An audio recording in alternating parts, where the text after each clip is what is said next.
Muito bem, boa noite a todos. Sejam bem-vindos à aula de tumores ósseos primários.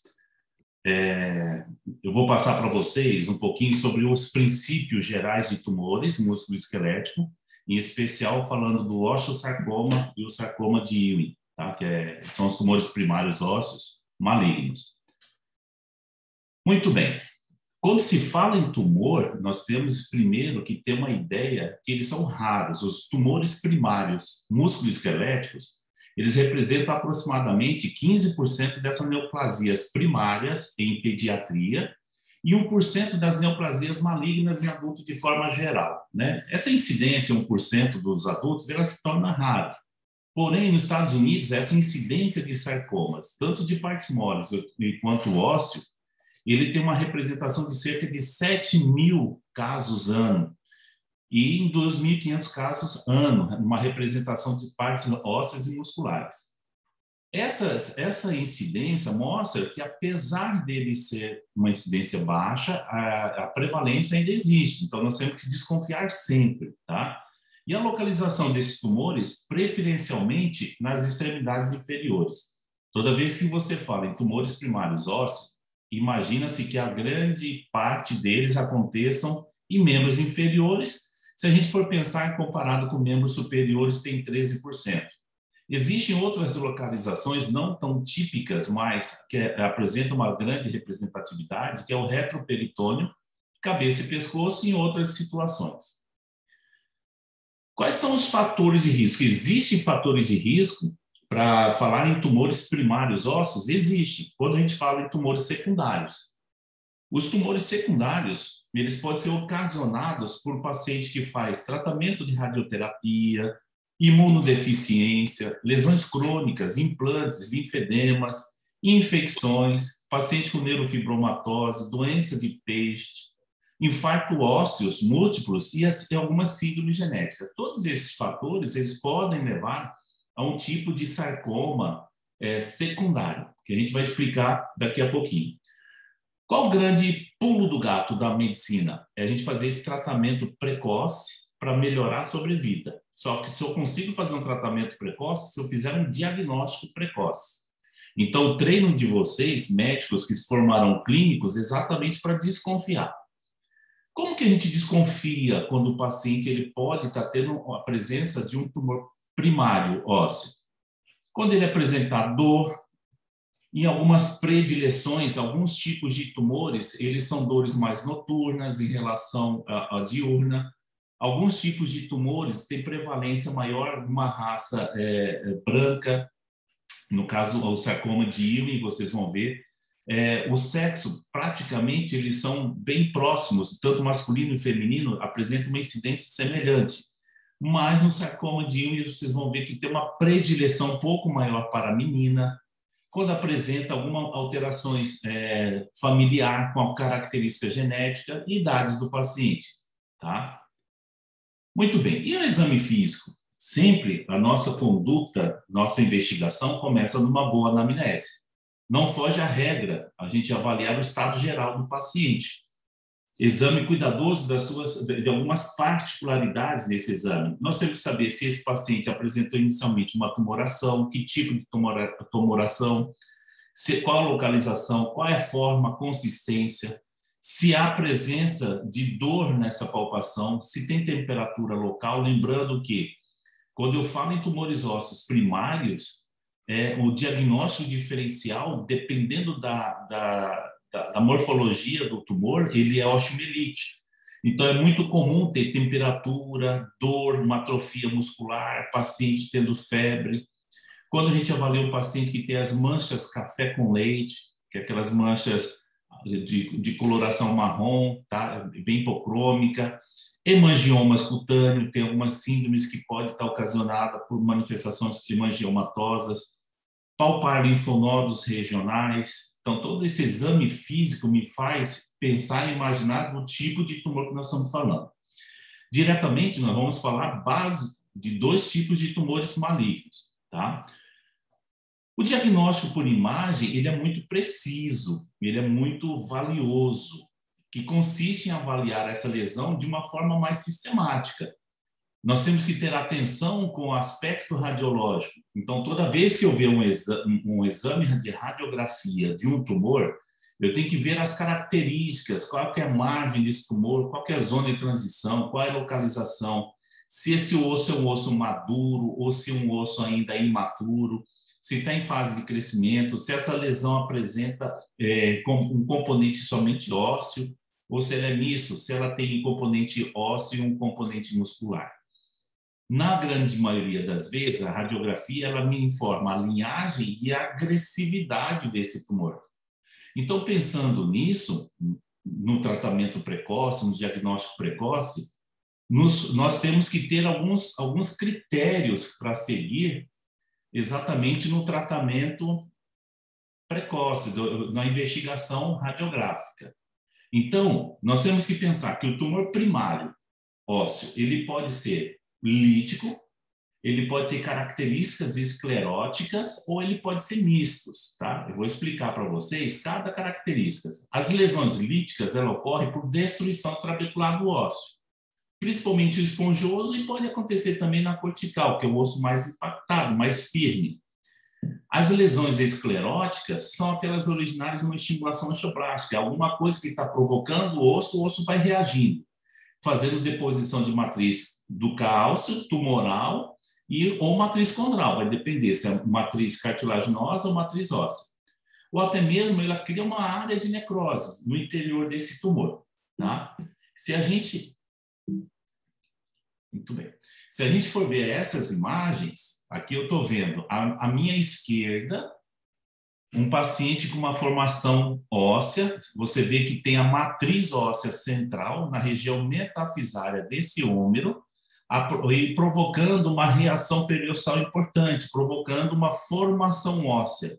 Ela sai do ambiente normal do osso e tem uma exteriorização. Ao lado direito, eu estou vendo uma formação de uma matriz condroide, né? Aqui é a imagem que lembra um salpicado, ou então margem pipoca. Na formação cartilaginosa, radiograficamente, nós vemos que tem condensação diferente. A imagem que é óssea, normalmente, ela é radiotransparente, ela tem uma imagem cinza, e a cartilaginosa, uma imagem óssea. Tá? Uma cartilaginosa, uma imagem branca, tá? Então, algodonosa, pipoca, alguma forma que pode provocar isso daí. Muito bem. Para me saber se essa lesão ela é benigna, maligna, eu tenho que ter uma padronização. Radiograficamente, nós temos informações importantes que podem me dar informações se esse tumor é um tumor maligno, se é um tumor benigno, quando maligno, se ele é de baixa agressividade ou moderada ou alta agressividade. Radiograficamente, nós temos algumas informações que Ludwig ele fez algumas observações. Então, ele fez o seguinte, Ludwig ele fez um mapa onde nós vamos seguir as orientações iniciais, que ele fala o seguinte: a do tipo 1A é uma lesão lítica pura. Ela apresenta, olha aqui na imagem radiográfica, ela apresenta uma lesão que apresenta uma esclerose marginal bem delimitada, onde eu desenho exatamente onde está o tumor. Eu consigo passar o lápis e desenhar exatamente onde tem tumor ou onde não tem tumor. O que isso quer dizer? Que isso daqui é um tumor lítico de baixa agressividade. Por que baixa agressividade? Porque ele dá tempo de ter uma reação dessa medula óssea, dessa cortical, ela dá tempo de fazer essa esclerose. Toda vez que eu vejo uma lesão com uma esclerose, uma borda bem definida, significa que o meu organismo está respondendo. A tipo 2, a tipo 1B, é uma região que, se a gente for comparar, a tipo 1A tem a borda esclerótica, a tipo 1B, ela não tem a borda esclerótica. O que diferencia ela é que ela continua sendo uma margem lítica, uma lesão lítica bem definida, eu consigo desenhar, olha aqui no raio-x. Só que aqui eu não tenho uma borda, eu não tenho aquela esclerose direitinho. Essa esclerose, ela me dá a imagem de que tem média agressividade. Ó. Na baixa agressividade, a esclerose é bem evidente. Na média agressividade, ele já não apresenta esclerose. Automaticamente, no tipo 1C, eu já não consigo definir corretamente onde está o tumor. Então, Ludwig 1C é uma lesão lítica já de margem mal definida. Eu não consigo ver aqui onde está o tumor, onde tem tumor, não tem. Eu consigo ver que tem uma margem, mas eu não consigo determinar, e muito menos tem esclerose. Então, aqui já mostra que tem uma lesão de alta agressividade. Normalmente, as lesões mais agressivas, elas começam daqui, de 1B para 1C. Toda vez que você vê uma lesão lítica mal definida, com a borda não bem identificada, você imagina que ela tem alta agressividade. Muito bem. E a tipo 2? As tipo 1 são todas lesões líticas, que podem apresentar uma margem esclerótica, sem margem e com borramento. A tipo 2 são múltiplas lesões líticas e margens parcialmente definidas. O que isso quer dizer? Isso quer dizer que eu consigo, em algumas dessas lesões líticas, definir uma margem. Essa aqui é bem padrão típico dos linfomas. Quando o paciente tem um tumor primário da medula óssea, ele faz essas lesões líticas salpicados, em traço arruída, moteada. São lesões múltiplas líticas que algumas eu não consigo definir onde termina a lesão e onde começa o osso normal. Então, esse é o tipo 2. Para finalizar, o tipo 3, ela apresenta as mesmas lesões múltiplas líticas, agora não consigo definir nada. Olha aqui, ó. Aqui ainda tem uma certa definição. Na do tipo 3, mieloma múltiplo, plasmocitomas, linfomas Hodgkin, não Hodgkin, acabam provocando esse tipo de lesões que corresponde à alta agressividade do tumor. Você consegue ver aqui que tem uma alteração da cortical, adelgaçamento cortical e múltiplas lesões líticas muito mal definidas. Então, para resumir, Ludwig criou essas 3 características, tipo 1, tipo 2 e tipo 3, sendo que a tipo 1 são subdivididas em três etapas. Para vocês é importante o conhecimento disso aqui, porque quando a gente vai passar um plantão, passar um caso, até mesmo registrar, você coloca a classificação de Ludwig para saber se esse tumor ele tem baixa agressividade, alta agressividade. Existem outras situações que também determinam qual o grau de agressividade do tumor. Tudo isso nós estamos falando para falar dos tumores malignos, que vocês vão entender daqui a pouquinho, os 2 principais, mas com as suas características primordiais. Para a gente falar de tumor, eu tenho que saber disso daqui. Existe uma reação do organismo provocando algumas alterações da cortical óssea para a manifestação do tumor, para dar entendimento ao médico, com os sinais radiográficos, de que esse tumor ele é maligno, benigno, baixa agressividade ou alta agressividade. A princípio, nós temos alguns tipos de manifestações de reações periostal. As principais são as sólidas, aquelas que indicam presença de uma lesão de baixa agressividade e crescimento lento. Quando você tem uma massa blástica, um tumor que começou inicialmente lítico e depois tem uma massa blástica, ela provoca uma reação da estrutura óssea cortical, e essa estrutura óssea cortical faz com que ela tenha uma manifestação muito lenta, de baixa agressividade, fazendo com que o organismo vai se reorganizando. Um exemplo que eu costumo dar aos alunos é exatamente o seguinte: imagina você no ambiente, de repente chega um bandido, só que esse bandido está armado, agressivo, é um bandido que vai provocar uma reação de quem está presente no ambiente de manifestações do bem ou do mal. Então vai ter uma reação de correr, de ficar, de lutar. Quando esse bandido chega armado com várias situações provocando pânico, a gente considera ele que é de alta agressividade, né? Então, na maioria das vezes, não dá tempo de ter uma reação. É assim o tumor. O tumor sólido, ele é uma reação blástica, é o tumor que ele tem uma baixa agressividade, ele é lento, mas ele é maligno. é como se fosse um bandido sem nenhuma arma, só a presença dele. Vai dando a reação para o organismo, dando condições do organismo de tentar combater o mal, tá? Quando é multilamilares ou casca em cebola, significa que o bandido tem uma certa agressividade, porém ele não é explosivo, ele só está provocando. Quando a gente vai ver tudo isso aqui nos raios-x, as lesões em casca de cebola é como se a cortical fosse criando lamélulas, criando mais feixes para proteger, para encapsular. Outra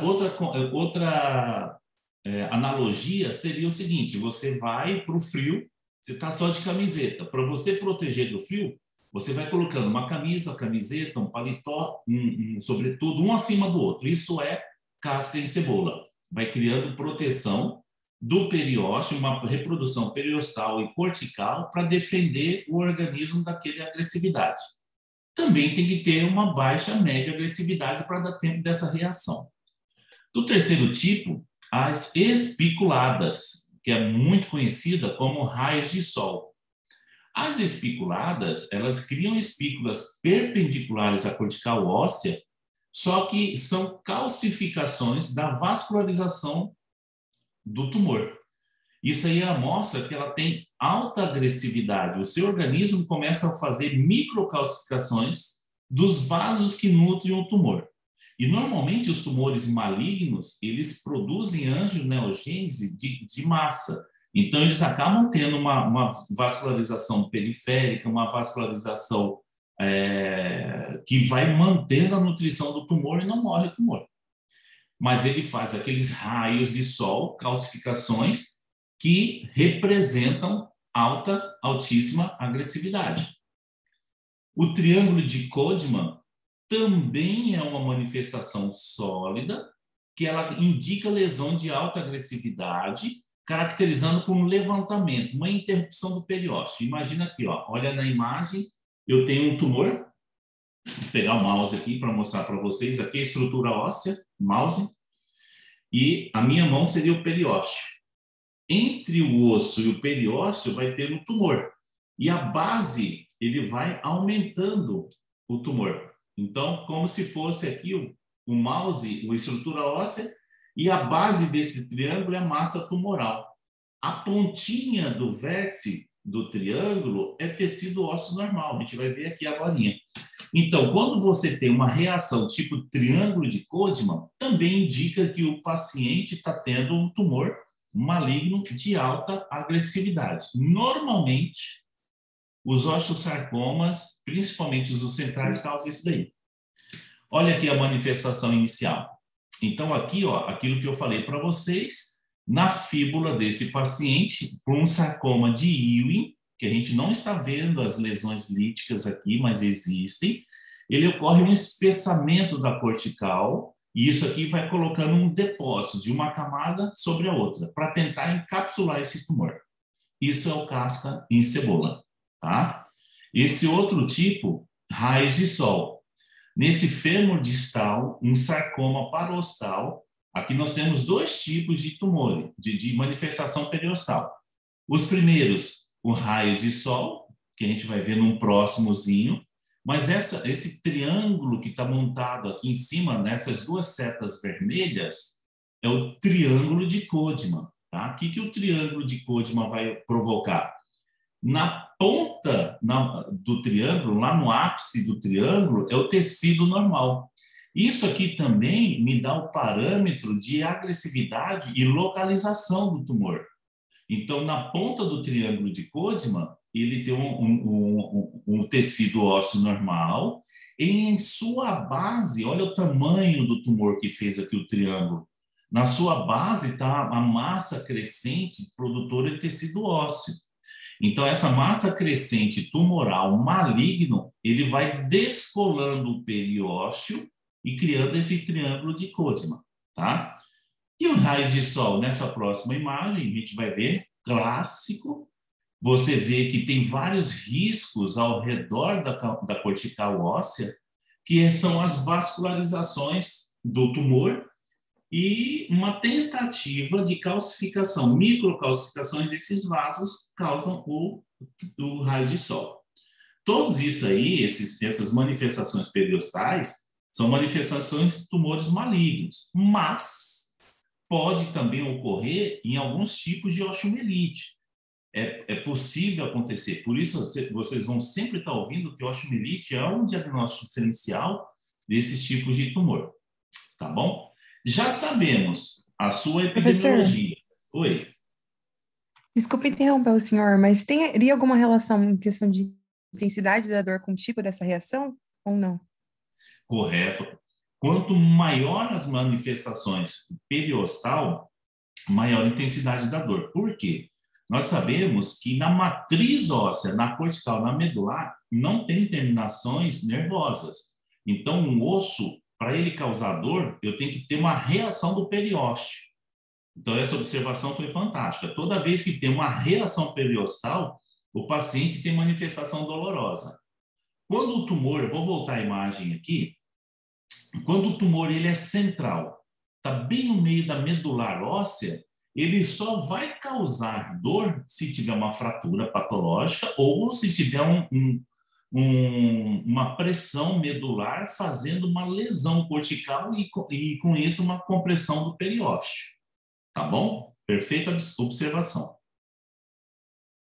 Muito bem. Agora nós vamos falar dos tumores malignos, que a gente combinou nessa aula. Se a gente for pensar nos principais tumores malignos, lembrando que a incidência, graças a Deus, deles é 1% de todos os tumores malignos, mas dos tumores primários ósseos, o osteosarcoma, ele representa uma maior porcentagem.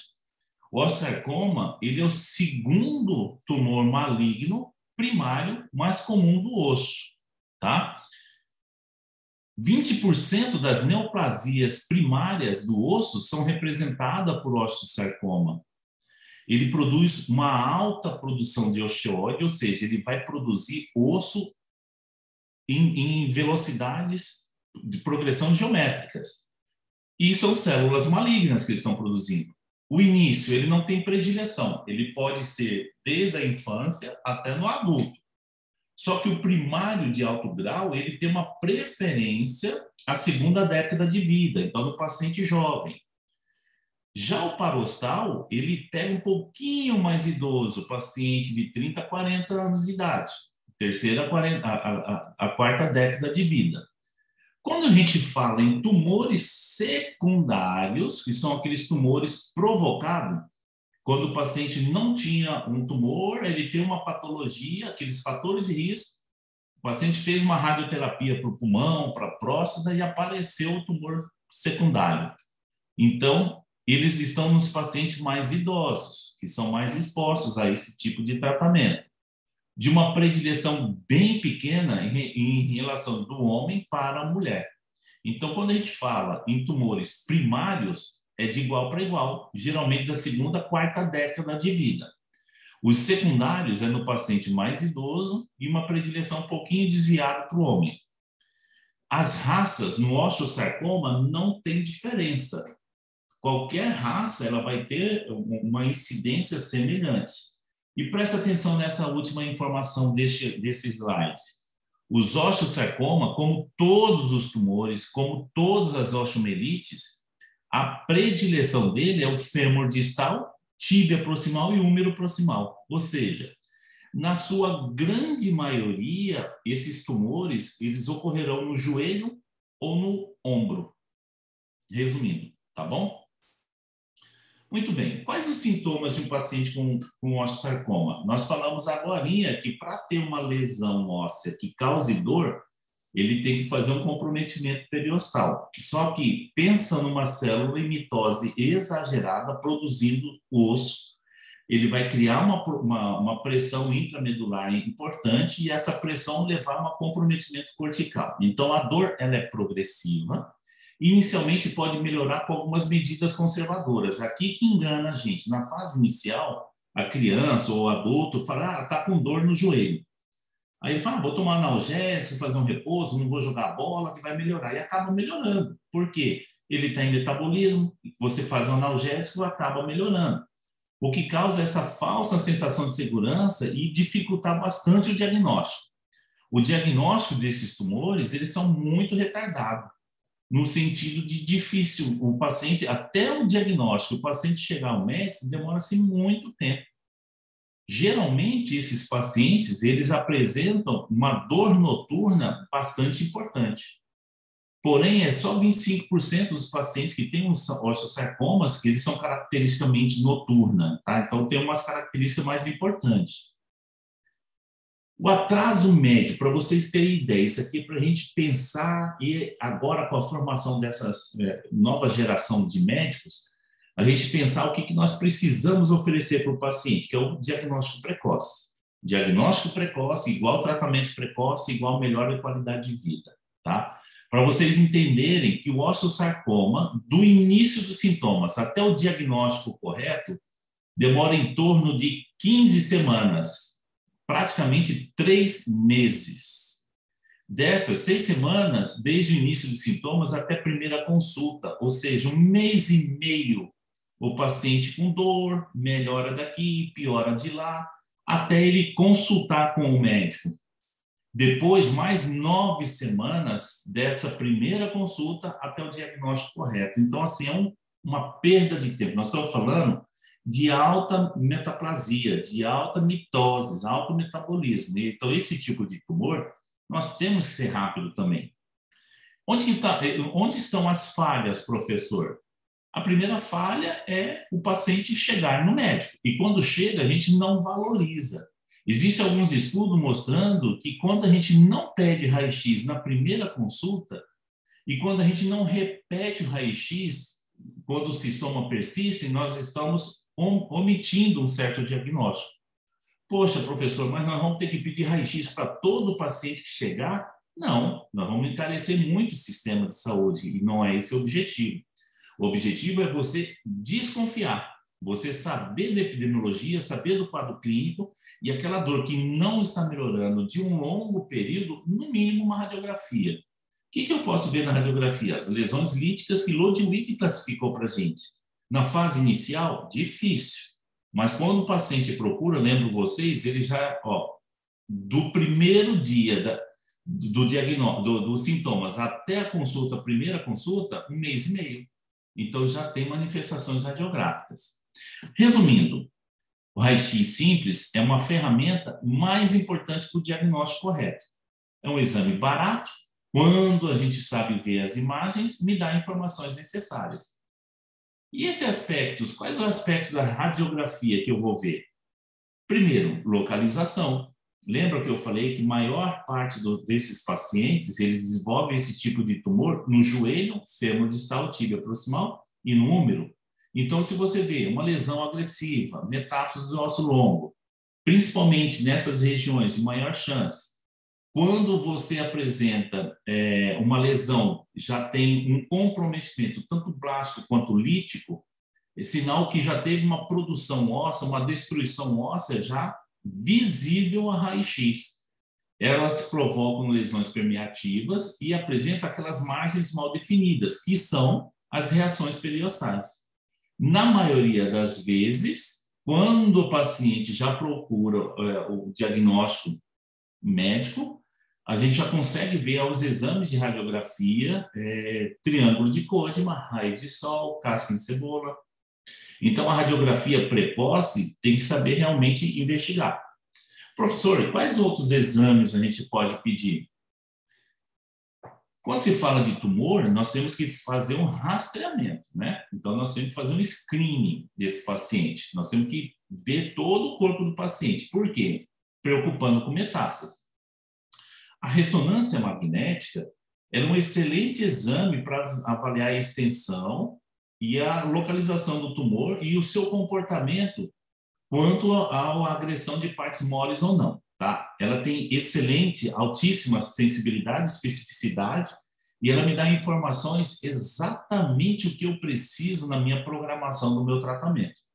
Eu consigo determinar com a ressonância onde termina o tumor, onde finaliza a área de margem cirúrgica oncológica que eu preciso ofertar ao paciente, tá?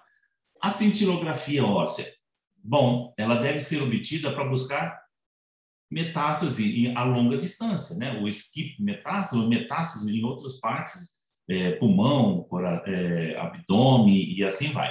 A cintilografia é mandatório e é interessante a gente fazer um controle do corpo total desse paciente para saber qual é o prognóstico dele. Dependendo das manifestações de metástases, é a minha programação de tratamento, tá? E essas radiografias, junto com tomografia de tórax, tomografia de abdômen, radiografia de tórax, radiografia de crânio, são exames importantes para a gente rastrear esse tumor, tá? Lembrando que os pulmões são os locais mais comuns de metástase do osteosarcoma, tá? E todos esses testes devem ser feitos antes da biópsia. Óbvio que, na grande maioria das vezes, a gente não consegue, porque nós estamos falando de SUS. A partir do momento que eu identifico um paciente suspeito de uma lesão lítica, bastante suspeito de um osteosarcoma, eu já programo a biópsia dele e também já programo o rastreamento, exames laboratoriais, exames de ressonância, cintilografia. Eu não posso esperar vir o resultado da cintilografia, da ressonância, da tomografia de tórax e abdômen para mim pensar numa biópsia, senão a gente vai perder mais tempo, tá? Então, são coisas que... Oi? A gente pode pensar num PET scan nesses pacientes ou não? Por que não? Pode sim. A tomografia guiada por PETs é uma ferramenta nova para a gente, né? Alguns convênios ainda têm certa dificuldade de liberar, mas a gente já está conseguindo. E no SUS temos muita dificuldade, por isso a gente geralmente pede a cintilografia.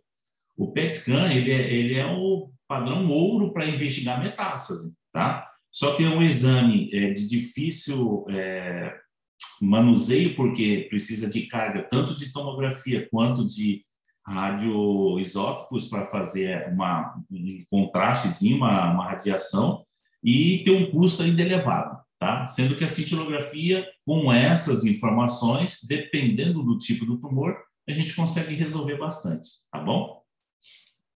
Mas se tiver oportunidade... E a histopatologia? Quando eu faço uma biópsia, eu quero saber qual que é a histopatologia dessas células e o que ela me oferece de informações.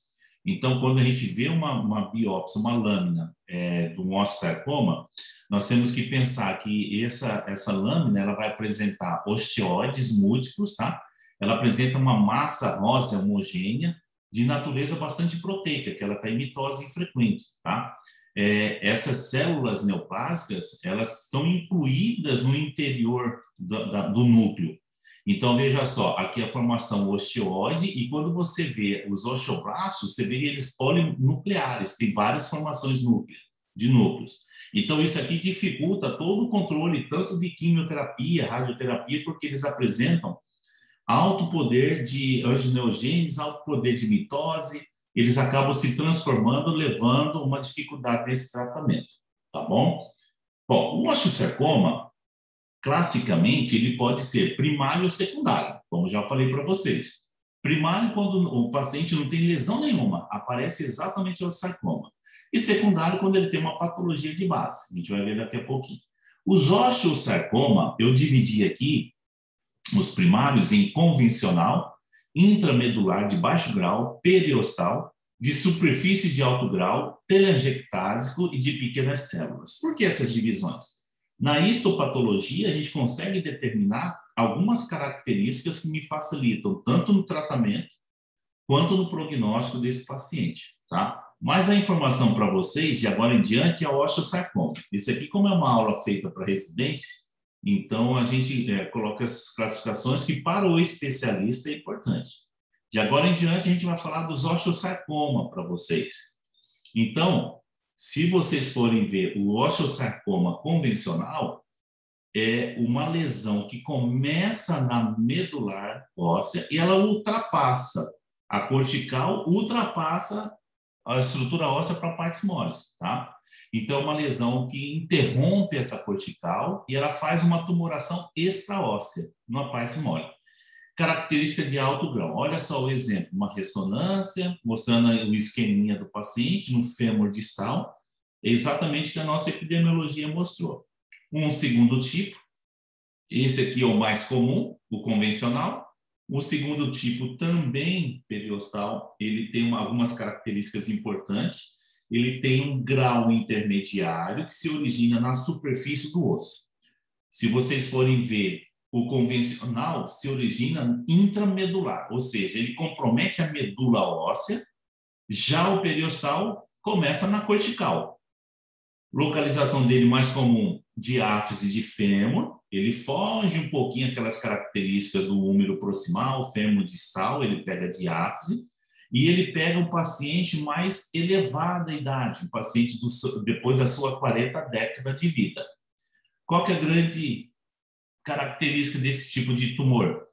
O periostal, ele tem uma facilidade no tratamento que é a ressecção. Como não tem um comprometimento medular, a gente consegue ter uma maior margem oncológica. Aqui no caso, esse paciente foi feita a ressecção, a macroscopia mostrando a massa gigante e depois uma reconstrução com uma endoprótese de fêmur proximal. O terceiro tipo, parostal, também ele é um pouco mais raro, só que ele tem baixo grau de agressividade. Apesar de ser um osteosarcoma, o parostal, ele tem um baixo grau de agressividade, aquela massa que vai crescendo lentamente, a chance de dar metástase é um pouco menor, e o que chama a atenção é que ele se origina na superfície cortical, ele vem para o meio externo, partes moles, mas ele também vai para a intramedular, ele invade a medula do osso. Professor, Diga. Essa imagem que o senhor está mostrando, eu posso classificar como triângulo de Kodyman? Triângulo de Kodyman, isso? Pode. Essa ponta, vocês estão vendo o meu mouse? Sim, senhor. Isso. Nessa ponta aqui é o triângulo de Kodyman, tá? Ela está aqui, a imagem não está tão feliz de mostrar, aqui fica branco, mas ele faz esse triângulo. Essa massa aqui é a base e aqui a ponta o triângulo. Vocês vão ver que por que é importante saber o triângulo? Quando eu quero incluir uma margem oncológica, eu sei que o tumor está acabando no vértice do triângulo de Kodyman. E quando eu vou fazer uma biópsia, se eu biopsiar o vértice do triângulo de Kodyman, vai vir células normais. Então, o que eu tenho que biopsiar? No mínimo, a base ou meio, tomando cuidado com a área de necrose. Ó, aqui tem uma área de necrose do tumor. Se eu colocar uma agulha e pegar essa célula aqui, vai vir tecido necrótico. Não fiz nada. Então, eu tenho que pegar uma área de transição do tumor. Geralmente, eu faço a biópsia 1 centímetro abaixo do triângulo de Kodyman, tá? Que aqui tem a área de maior metaplasia. Entende-se que aqui já tem tecido necrótico, aqui elas estão em crescimento. Combinado? Então, ele sempre vai crescer da área de vértice de Kodyman. Do vértice para a base. O crescimento é esse aqui. Aqui na base é tecido necrótico, é tecido amorfo. Aqui que está a lesão em crescimento. Quando você pega uma lesão que você consegue ver o triângulo bonitinho, tá? Nem sempre a gente consegue ver esse triângulo. Combinado? Então, assim, aqui mostra que tem uma reação de baixo grau de agressão. Ela se origina na cortical, expande para partes moles e também para medular, diferente dos outros tipos. E a característica mais comum dela é que ela se ossifica. Por ela ser de baixo grau, ela acaba se ossificando, tá? Então, você vê uma massa palpável, bem gigante, grande, geralmente na região poplítea, para facilitar a vida do ortopedista. Então, realmente, ele faz um rechascimento, ele vai empurrando essa região poplítea para o outro lado e acaba tendo que a gente tem que fazer uma margem aí, tá bom? Esse é o terceiro tipo. Os osteosarcomas secundários são aqueles que são provenientes de um processo de uma doença primária, tá? Raramente ocorre em pacientes jovens. Lembra que eu falei que radioterapia, doença de Page e outras patologias metabólicas pode levar um osteosarcoma secundário? Então, ó, doença de Page é 1% dessa população. Ela ocorre em paciente entre a 6ª e 8ª década de vida. O local mais comum do osteosarcoma secundário é a pelve. Quando o paciente faz um tratamento de radioterapia, como deu exemplo para vocês, de um sarcoma, um CA de próstata, um CA de pulmão, o paciente faz uma radioterapia, 1% desses pacientes tratados com mais de 2.500 Sickle grade, ele ocorre em locais mais comuns, como aparece o osteosarcoma secundário no crânio, em costela, já operei costela de paciente com esse osteosarcoma, clavícula. Então, ó, ele tem início, para vocês verem, depois de 10 anos, em média, da exposição de radioterapia. Normalmente, o velhinho que vai lá, 60, 70, 80 anos, então, 10 anos depois, pode apresentar outras lesões, tá? Secundárias. Lembrar que existe o tratamento e o sarcoma secundário, ele acaba tendo um melhor prognóstico, tá? Muito bem. E qual que é o prognóstico do paciente com sarcoma primário? Aquele paciente que não tinha doença e fez um sarcoma. Se o diagnóstico é precoce, o prognóstico dele vai ser muito melhor, né? Então, a gente tem que lembrar que existe uma regra de tratamento, tá? Essa regra é quando, antes da quimioterapia, o tratamento consistia com amputação, ou seja, quando não tinha conhecimento dos fármacos, não tinha segurança farmacológica, a grande maioria dos pacientes, quando tinham o diagnóstico de sarcoma, era amputação, tá? Então, obviamente que tinha uma mortalidade muito alta e numa sobrevida de 2 anos muito ruim, porque dava-se metástase à distância. Hoje, nós temos, graças a Deus, um controle tanto quimioterápico, radioterápico, cirúrgico, que a gente consegue inverter essa estatística. Quando a gente atualmente usa a quimioterapia e o tratamento cirúrgico adequado, a sobrevida a longo prazo desse paciente aumentou para 70%. Ou seja, antes ele morria praticamente por metástase, hoje pouco se morre.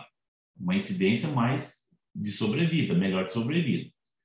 Quando a gente tem uma metástase, a apresentação inicial quando não tem metástase, quando você faz o diagnóstico, esse paciente não tem metástase, olha só a sobrevida dele, até 90%. Então, melhorou muito. Mas olha aqui o que eu falei para vocês.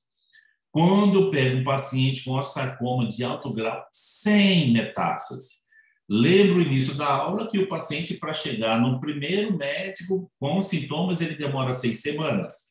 Depois do primeiro médico até o diagnóstico, o especialista, início do tratamento, 9 semanas. Nós temos que encurtar isso daqui, porque na grande maioria das vezes o paciente já chega com metástase. Isso é triste. Então, cabe a vocês, médicos novos, clínicos, que têm um conhecimento da patologia, a gente começar a fazer esse diagnóstico precoce, tá bom? E qual que é o fator prognóstico mais importante? Bom, eu tenho que falar com vocês, porque quando vocês fizerem o diagnóstico, você encaminhar o paciente, falar no vosso como a família vai perguntar, doutor, e aí? Meu filho vai ter cura? Tem tratamento?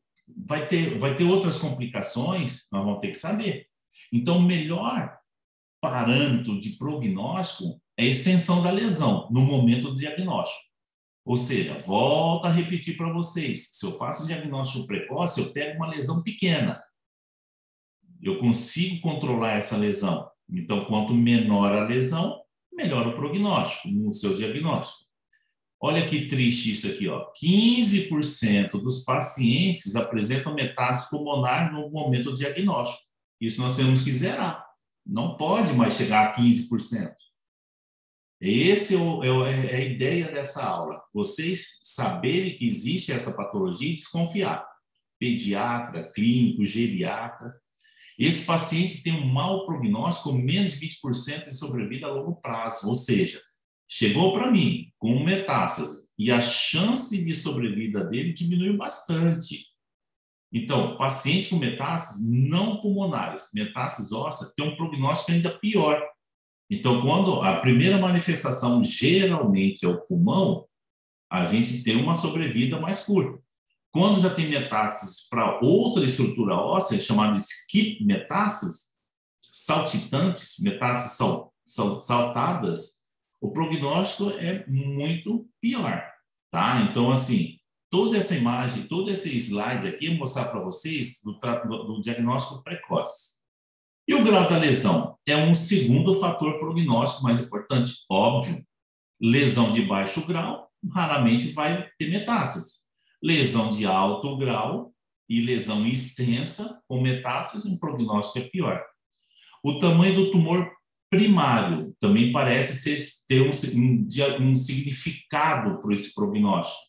Quanto menor o tumor, melhor o prognóstico. A sua localização do esqueleto. Pacientes com tumores proximais não evolui tão bem quanto os pacientes com tumores distais.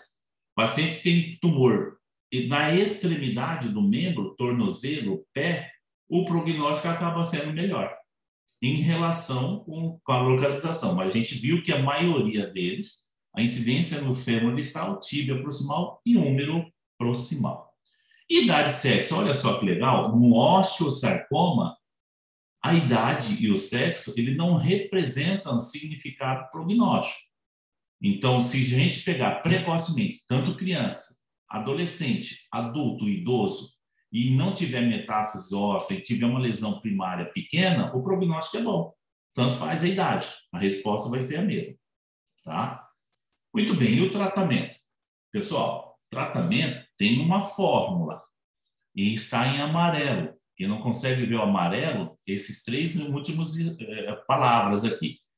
Quimioterapia neoadjuvante, cirurgia ampla ou radical, a gente vai falar sobre isso, e quimioterapia adjuvante. Muito bem, vamos lá. Pelo histórico da patologia, a gente pode deduzir que o osteosarcoma de alto grau, quando diagnosticado, pode ter metástases que a gente não está vendo. Então, o que eu falei para vocês? O paciente vai demorar 4 meses para chegar no médico, do início dos sintomas, chegar no médico, a chance dele ter metástase é altíssima, é alto, mas a gente não detectou. Então, por isso que a quimioterapia neoadjuvante, ela é mandatória. Eu peguei o paciente, eu fiz o diagnóstico, a gente começa a quimioterapia neoadjuvante. Essa quimioterapia ela tem o objetivo de diminuir o tamanho da lesão, controlar as células que estão migrando no nosso sistema circulatório, diminuir a chance de metástase a longa distância e facilitar um tratamento cirúrgico. Ou seja, se eu tenho uma lesão inicial de 6 centímetros, faz a quimioterapia. Após uma boa resposta aos quimioterápicos, essa lesão vai diminuir, vai ficar 2 centímetros, 1 centímetro. É muito melhor você operar uma lesão de 1 centímetro, 2 centímetros, do que de 6, 8 centímetros. Muito bem, fez os 3, 4 ciclos da quimioterapia, vai para tratamentos da cirurgia. É qual cirurgia, professor? Depende, né? Qual segmento, qual que é a proposta, a gente vai ver de algumas aqui. Após a cirurgia ortopédica de ressecção ou de amputação, o paciente volta para uma quimioterapia adjuvante. Para quê? Finalizar o tratamento de pegar aquelas células, possíveis células remanescentes que estão na circulação, tá? Qual que é a proposta? A proposta é o seguinte: os osteosarcomas, principalmente de baixo grau, ela pode ser tratada com ressecção ampla ou amputação sem quimioterapia. Então, aquilo que eu falei para vocês, o periostal principalmente, um sarcoma de extremidade com baixa agressividade, me dá suporte de eu fazer o tratamento somente com a cirurgia. Só que, na atual situação, a gente tem preconizado um tratamento precoce com quimioterapia neoadjuvante, a cirurgia de ressecção ou de amputação, enfim, e depois uma quimioterapia adjuvante. Por quê? Porque a gente não vê as células que podem estar em metástase, tá? Então, a gente pensa que pode ser tratado. É um paciente que você controla no consultório, você pode operar ele tem o seu contato, qualquer manifestação ou outra, você tem um acesso para fazer o tratamento. Quando a gente fala de SUS, a gente faz quimioterapia para todos, tá? Indicado por osteosarcoma. Lembrando que 50% dos pacientes com esse osteosarcoma de alto grau tem algum tipo de recidiva depois do tratamento inicial. Ou seja, mais da metade vai ter recidiva após o primeiro tratamento. E desses, 10% tem recorrência local com a ressecção local ou por amputação. Mesmo amputado, 10% dos pacientes pode ter recorrência próximo ao local de amputação. Então, assim, o tratamento do osteosarcoma não é tão simples, é um tratamento que tem que ser muito bem monitorizado, uma equipe multidisciplinar, e esse paciente tem que ter um livre acesso para esse médico, para essa equipe, porque a qualquer manifestações de alteração, ó, 50% tem recidiva e 10% tem recorrência, mesmo depois da amputação, tá? E aí, professor, se tiver recidiva local? Bom, aí o paciente tem um prognóstico ruim. Fez o tratamento, deu recidiva local, o prognóstico é ruim. Para evitar complicações, para evitar um tratamento ineficaz, quando você faz o primeiro tratamento e ele teve recidiva local, a proposta é a amputação radical e quimioterapia, tá? Então, professor, nem sempre a gente faz a amputação, já foi a primeira escolha. Hoje, a gente deixa por última escolha. Mas, quando bem indicado, faz parte de uma indicação médica, faz parte do tratamento, tá? Então, a amputação, ela faz parte de um arsenal ortopédico de tentativa de melhorar a sobrevida do paciente, tá bom? Professor, Oi. então, no caso, quando você tem um tumor que você não consegue delimitar a margem de segurança para fazer a dissecção, você irá, no caso, preferir, então, a amputação, é isso? Não, diferente. A margem é assim, ó, normalmente, o tumor, por si, ele não pula, ele cai numa circulação, na corrente sanguínea, e ele atinge outro órgão, né? Mas quando você faz um exame e você delimita a área e esse paciente ele não tem skip metástase, tem manifestações em outros ossos, aí você consegue desenhar o tumor, a gente amplia a margem de 2 a 3 centímetros. Então, onde termina o tumor, eu amplio a margem de 2 a 3 centímetros e ali eu tenho uma margem de segurança. Existe um recurso da gente, no intraoperatório, o patologista entrar no centro cirúrgico com a lâmina, com o preparo para fazer lâmina, com microscópio, eu retiro o osso e eu dou o segmento distal do osso para ele, para falar assim, ó, colega, tem tumor aí? Ele vê a frio, ele olha, vê as células, ele fala, tem tumor. Se ele fala, tem tumor, eu amplio a minha margem. Vocês entenderam? Isso é um recurso que a gente pode fazer. É bem legal quando você tem uma equipe trabalhando tudo junto.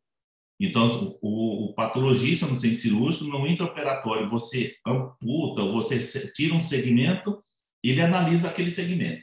Se ele falar, não tem tumor, beleza, margem livre. Isso é um recurso. Outro recurso é você utilizar de 2 a 3 centímetros da margem, mas aí você tem que delimitar ela direitinho, tá bom? Não é tão simples. Mas é isso que eu disse. A amputação não é a primeira escolha. Ah, não consigo ver margem? Não, a gente cria essa margem. A gente amplia 5 centímetros, 6 centímetros. A gente faz reconstrução, vocês vão ver daqui a pouquinho. Agora, se você ampliou a margem, você fez o tratamento legal, ele fez quimioterapia, você fez uma reconstrução, e esse tumor voltou, aí não dá mais para fazer uma outra cirurgia para ampliar a margem. Aí o tratamento é desarticulação ou amputação, tá bom? E quando o paciente apresenta metástase pulmonar, tem que ser tratado. Essas metástases, quando apresentar menos de 8 nódulos, com tamanho menor que 3 centímetros, dá para fazer radioterapia e ressecar. Aí o cirurgião de tórax vai conseguir ressecar. Só que quando ele apresenta mais de 8 nódulos, mais de 3 centímetros, aí já é inoperante.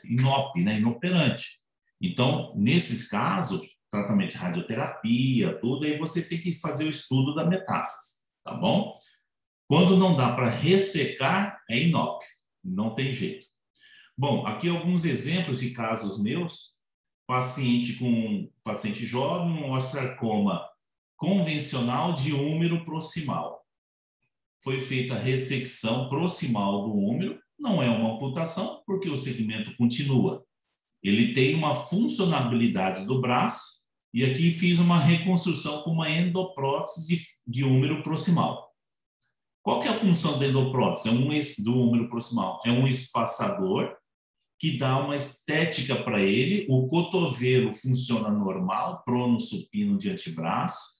E aqui o braço, ele tem um braço, mas ele não consegue colocar a mão na nuca, porque essa prótese ela não é funcional, mas tem uma sobrevida melhor, tá?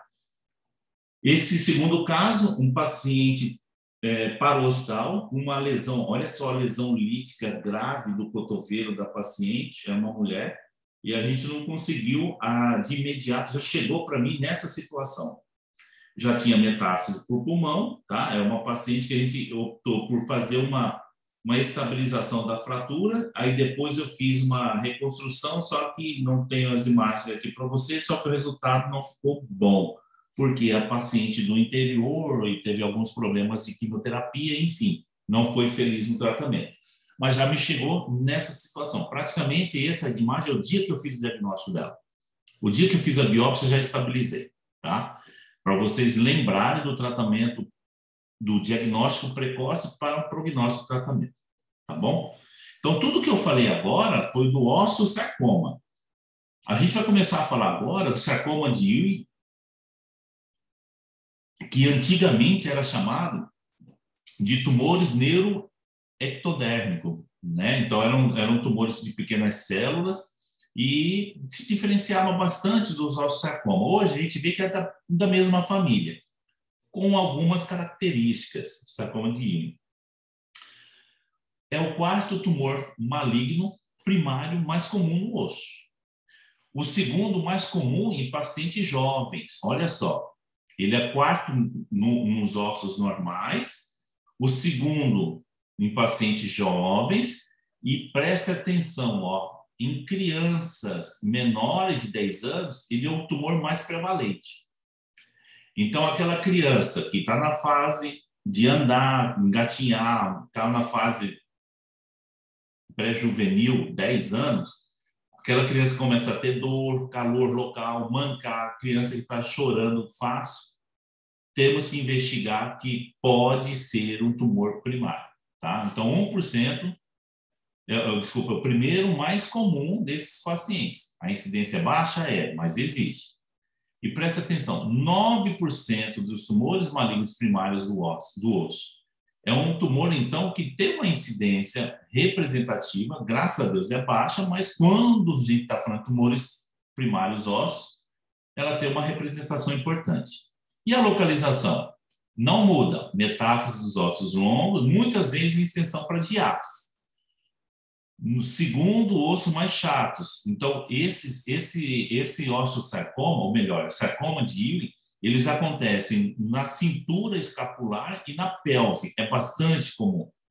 Então, é o segundo incidência nesse tipo de estrutura óssea, nos ossos chatos, que são a escápula e a bacia. Raramente pode acontecer na coluna vertebral e em pequenos ossos. Aqui que chama a atenção, que diferencia dos osteosarcoma. O sarcoma de Ewing, ela tem uma predileção um pouquinho maior para o menino. Extremamente raro em indivíduos de origem africana. Então, quando o paciente é de origem asiática e paciente brancos, a incidência é maior. Não há fatores predisponentes conhecidos, diferente dos osteosarcoma. Nos osteosarcomas existem os primários e secundários. Sarcoma de Ewing é só primário. Não se fala em sarcoma de Ewing secundário. Tá? Quais sintomas? Tudo que eu vou falar agora aqui parece uma osteomielite, uma piloartrite. Ó, dor, queixa quase unânime entre os portadores. É a principal, porque ela é uma lesão inflamatória, um processo infeccioso, ela causa febre, eritema, edema, tumor local. O início dela é de duração longa, mas o início é insidioso. Olha só o laboratório, leucócito aumentado, VHS, PCR. Nesse momento, existem grandes riscos da gente fazer um diagnóstico de osteomielite e começar a fazer um tratamento com antibiótico, ou até mesmo o inverso. Às vezes, é uma osteomielite e a gente achar que é um sarcoma de Ewing. E aqui começa o problema do médico, do infectologista, do pediatra, do ortopedista. E olha só a demora média, não mudou do osteosarcoma. Dos osteosarcoma, 15 semanas até o início dos sintomas, até a primeira consulta. No osteosarcoma era 6 a 9 semanas. Aqui o tempo é maior, né? Então, 19 semanas da primeira consulta, quase um semestre se bobear, tá? Então, dá mais de 40 semanas, praticamente, você fazer um diagnóstico. Então, assim, a chance... Opa! Não, desculpa, pode terminar, depois eu pergunto. Pode aproveitar, que deu um bug aqui. Pode falar. Tá, esses sintomas melhoram com antibiótico terapia ou não? Pergunto isso porque, melhora. por exemplo, melhora com antibiótico terapia, né? Infelizmente. Por que infelizmente? Aumenta a chance do erro, né? Então, o paciente às vezes vai dar um glucose aumentar numa pioartrite, dá o antibiótico e acaba mascarando. Por isso, o tempo de diagnóstico é muito maior do osteosarcoma, vocês entenderam? Então, aqui a gente vai estar entrando numa situação bastante conflitante, que pode ser uma osteomielite ou não. Como que a gente faz o diagnóstico? Exatamente, o material é a biópsia. Só que veja só, esse material ele é semelhante ao pus. Então, até no intraoperatório, na hora que você colhe essa biópsia, você fala assim, puxa, é pus. Só que aqui está o erro. É pus, manda só para a cultura. E pode ser que tenha uma manifestação ou outra. O certo é mandar para a cultura e para a patologia. Tá? O grande problema é que a maioria das vezes, alguns colegas mandam só para a cultura. E não pode, tem que ir para os dois. Para a gente não... Nós temos que desconfiar. Pensou em osteomielite, tem que descartar sarcoma de Ewing, tá bom? Professor, e como que a gente vê a radiografia? O sarcoma de Ewing, ele passa a ser mais agressivo que o osteosarcoma. Então, ele tem uma lesão destrutiva na diáfise dos ossos longos. Os osteosarcomas eram mais distais. A reação periostal é mais precoce. Tá? Então, tem casca de cebola. Você pegou uma lesão osteolítica, você vai ver casca de cebola. Na realidade, ela se origina na metáfise e estende-se até a diáfise. Então, ela é agressiva, ela pega todo o segmento ósseo. Tá? E na escápula e na bacia, parece que ela apresenta uma lesão, porém, ela não é característica de destruição. É mais difícil o diagnóstico. Ela só apresenta uma lesão destrutiva, porém inespecífica. E a ressonância? Também igual ao osteosarcoma, vai avaliar a extensão desse tumor e vai me mostrar a relação com partes moles. Tomografia de tórax, tomografia de abdômen, cintilografia não muda, tem que fazer, igualzinho o osteosarcoma. E olha aqui as características. Prognóstico. O pior prognóstico é o fator é a presença de metástase à distância. Tem metástase, se a gente for lembrar, o paciente demora, 16 semanas, 15 semanas, depois 19 semanas. Então, a chance dessa criança, desse paciente, chegar para a gente com metástase é muito grande. Então, o fator pior é metástase. Mesmo com o tratamento agressivo de quimioterapia, a sobrevida a longo prazo desse paciente ela é pequena. A lesão, nós estamos falando de um tumor maligno de alta agressividade. Quanto maior a lesão, pior ainda. E o grau histológico não diferencia, porque ele tem um tipo só de grau histológico. Todos são considerados de alto grau. Já o osteosarcoma, ele tem grau, alto grau, baixo grau e médio grau. Aqui o sarcoma de Ewing, nós estamos falando de coisa ruim, tá? Os exames laboratoriais dele são ruins, como eu mostrei para vocês, e a idade, quanto mais velhinha essa criança, mais para adulto essa criança, pior o prognóstico. Não se sabe o porquê. E também pensa que a maior incidência é em menino e quando o sexo masculino, o prognóstico é ruim. Realmente, os meninos respondem pior ao tratamento do sarcoma de Ewing. O que eu não falei para vocês é o seguinte, que o osteosarcoma, eu comentei alguma coisa de radioterapia, não falei nada de radioterapia. Por quê? O osteosarcoma não responde à radioterapia.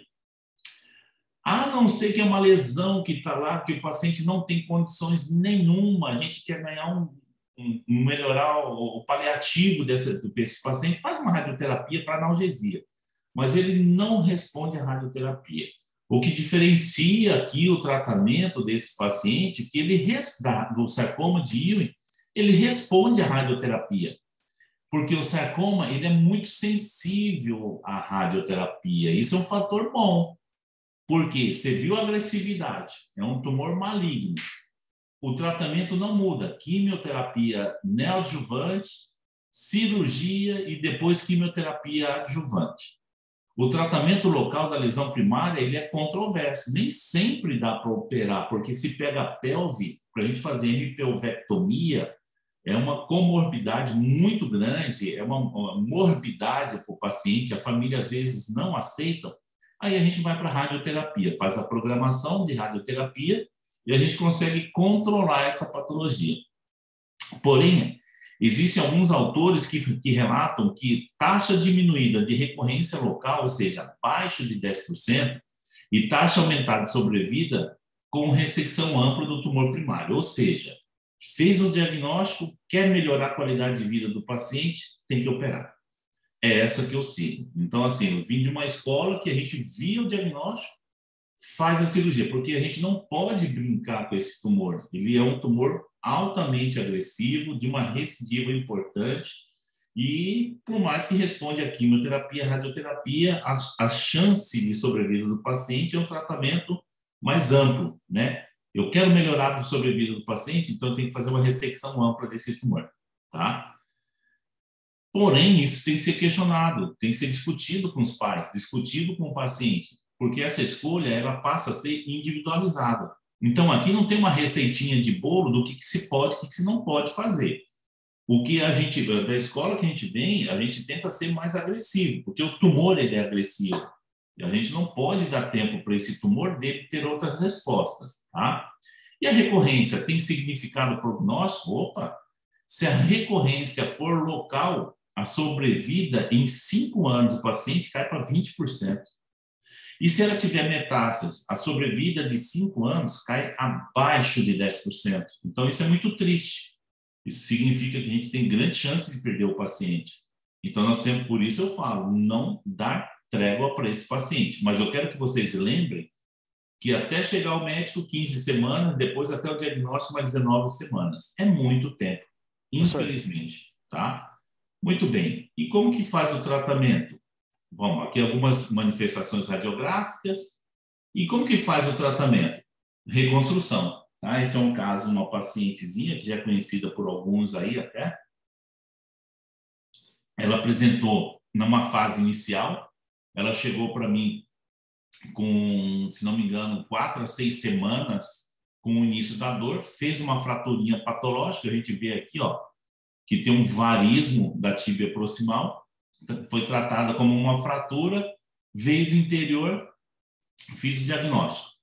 Aí a proposta, sarcoma de Ewing, fez a quimioterapia adjuvante, respondeu bem, e aí a gente fez uma técnica, estou mostrando para vocês algo que é bastante moderno, bastante novo, que é uma técnica que alguns centros têm feito, e a gente fez a técnica de Frozen, que significa, faz a exploração de todo o tumor, retira o segmento do tumor transepifisário, né, deixa a epífise dela lá e tira todo o segmento do tumor, mergulha esse segmento em nitrogênio líquido abaixo de 100 graus Celsius, faz toda uma limpeza dele. A gente vê aqui a fraturinha que ela tinha, né, e uma impacção do planalto tibial, mas foi uma opção de reconstrução. Depois que faz o congelamento, coloca em água destilada, em temperatura ambiente, e faz a reconstrução. Tá? Então, ó, essa é a reconstrução no pós-operatório imediato. E aí a gente tem, hoje ela está andando, não tem essas imagens aqui, mas ela vai no consultório andando, graças a Deus curada, ficou com uma perna um pouco mais curta, como ela está na fase ainda de crescimento, a gente tem uma preocupação no futuro de alongar a perna dela, mas bastante biológica a resposta, tá? E como que eu posso fazer mais, professor? As endopróteses, elas vieram para reconstruir. Esse é um outro paciente que teve um sarcoma de Ewing proximal, paciente na 3ª, 4ª década de vida. Fiz a reconstrução também com uma endoprótese, uma prótese não convencional, com uma cimentação. E, graças a Deus, tendo uma boa resposta, não tendo outra manifestação. Tá? Esse é outro paciente que fez um diagnóstico de uma lesão primária também, do rádio, fiz a opção pela ressecção desse tumor e depois um alongamento ósseo, tá? Com o Elisaro, fiz um alongamento ósseo. Aqui mostra o osso regenerado, já sem o tumor, tá? Muito bem. O que vocês têm que lembrar dessa aula? Existem as reações periostais, que é importante. O diagnóstico tem que ser FAST. O osteosarcoma, diferente do sarcoma de Ewing, ele acaba tendo algumas características de malignidade, de baixa agressividade, alta agressividade. O osteosarcoma não responde à radioterapia. O sarcoma de Ewing tem um padrão só, altamente agressivo. Responde à radioterapia, porém a alta agressividade dele nos deixa a ter algumas preocupações em fazer com que ele tenha um tratamento mais radical. O segmento e o tratamento é tão importante quanto o diagnóstico. Quanto mais precoce a gente fizer esse diagnóstico, melhor a sobrevida desse paciente. E isso aí agora depende de vocês, futuros médicos que estarão atendendo nos policlínica, postos de saúde, fazendo com que tenham uma facilidade melhor nesse prognóstico, nesse diagnóstico, tá bom? Muito bem. Alguma dúvida sobre a aula? Professor, uma dúvida. A respeito desse quadro clínico de dor, principalmente em crianças, né? É comum, assim, na fase de crescimento, relatar aquela dor do crescimento. Quando que a gente vai fazer esse diagnóstico diferencial com um possível carcinoma ósseo? Ótimo, boa pergunta. Antigamente, falava muito em dor do crescimento, que era a epifisite. Hoje a gente quase não fala mais da dor do crescimento, né? Então, o paciente que tem uma epifisite é o paciente que tem um processo de dor nessa região que a gente tem que desconfiar. Antigamente, todo paciente que chegava no médico falava, não, esse menino é dor de crescimento. Tá? Então, dor de crescimento, não tem que fazer nada, só acompanhar. Hoje a gente desconfia. Por quê? A dor de crescimento é uma epifisite, é um processo inflamatório por excitação das células de crescimento.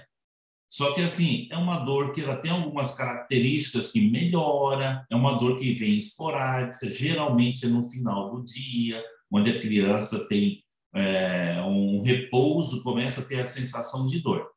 Agora, o diagnóstico diferencial é radiografia. Se tiver manifestação radiográfica, não é dor de crescimento. A dor de crescimento ela não tem manifestação radiográfica. Tá bom? Certinho, obrigada. Professor, o senhor vai compartilhar a aula com a gente? Essas aulas todas, depois vocês vão no YouTube, digita o meu nome, aparece todas as aulas. Está disponível para vocês lá, tá? Beleza, então. Muito obrigado, professor.